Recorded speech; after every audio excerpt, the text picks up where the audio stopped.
Merhaba,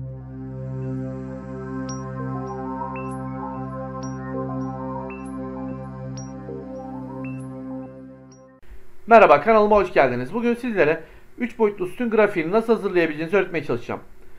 Bunun için hazırlamış olduğum örnekte bir firmada bulunan birkaç makinenin son 3 yıllık üretim verilerini makine ve yıl bazında karşılaştırmaya çalıştım. Şimdi nasıl çalıştığına bir bakalım. Bunun için formüllere geliyorum ve şimdi hesapla diyorum.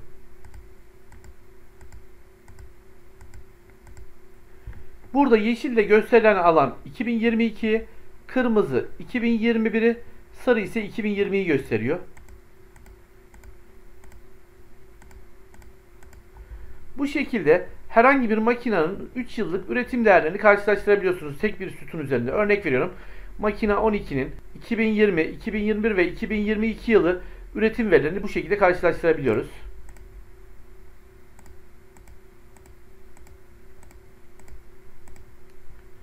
Şimdi yapım aşamasına geçebiliriz. Bunun için şurayı alıyorum, kopyalıyorum.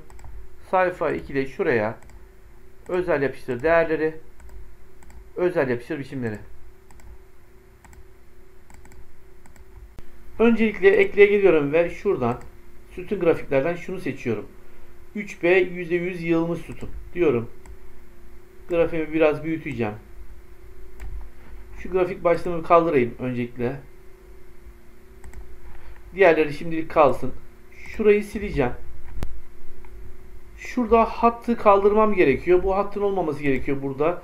Bunun için veri seç diyorum ve şuradan hattın sonundaki tiki kaldırıyorum ki görünmesini istemiyorum. Şuna geliyorum. Göstergeyi biçimlendir diyorum. Üste alıyorum.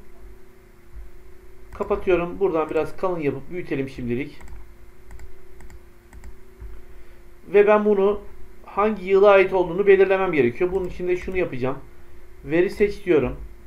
Seri 1 düzenle diyorum ve buradan B1 B13 yani şurası 2020 yılı.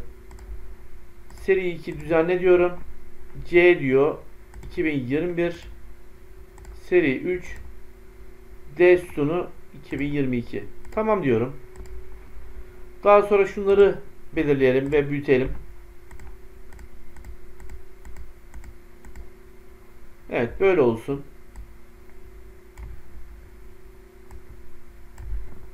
Şuradan görünümden kılavuz çizgilerini kaldıralım. Grafiğime geleyim. Dolgusu olmasın, ana hattı olmasın. Daha sonra tekrar grafiğime gelip veri serisini biçimlendir deyip şuradan şu aradaki boşluk genişliğini daraltalım.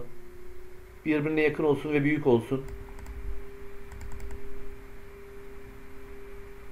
Şunu da aynı şekilde biraz 100'e kadar çekelim. Şunu da 65 yapalım.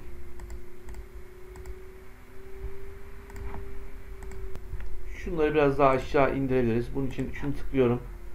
Biçimden boyunu şöyle 14'e kadar, hatta şunu yapıştıralım iyice şöyle. 0'a 0 olsun. 14.5'a kadar alalım. Şurayı da şöyle yanaştırıp 35'e çekelim şurayı.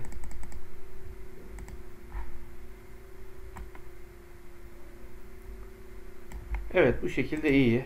Şimdi grafiğimizin renklerini belirleyelim. Bunun için buradan dolguya geliyorum. Düz dolgu diyorum. Daha önceki yaptığım renkleri vermeyeceğim ben bu sefer. Siz de farklı renkler verebilirsiniz. Saydamlığını da 35'e çekelim. Şuna geleyim. Düz dolgu diyeyim. Bunu da kırmızı yapayım.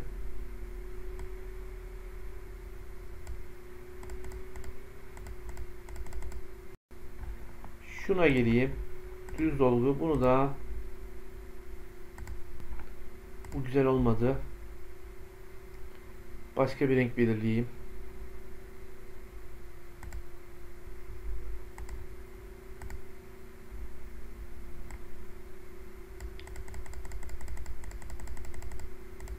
Çok da güzel renkler olmadı. Değiştireyim ben bu renkleri.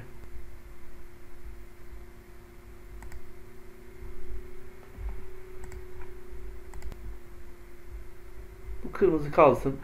Şunu değiştirmeye çalışayım.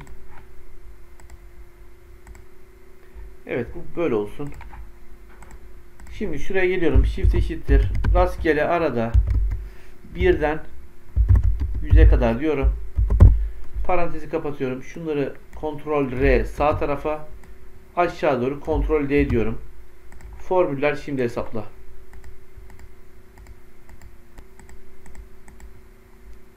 Şuraya veri etiketlerini ekleyelim. Ve şunları kalın yapıp biraz büyütelim.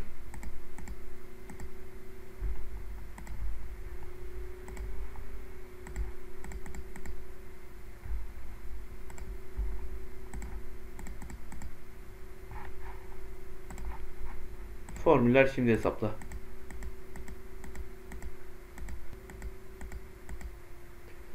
Bu video ile ilgili anlatacaklarım bu kadar. Verdiğim bilgileri sizlere faydalı olacağına inanıyorum.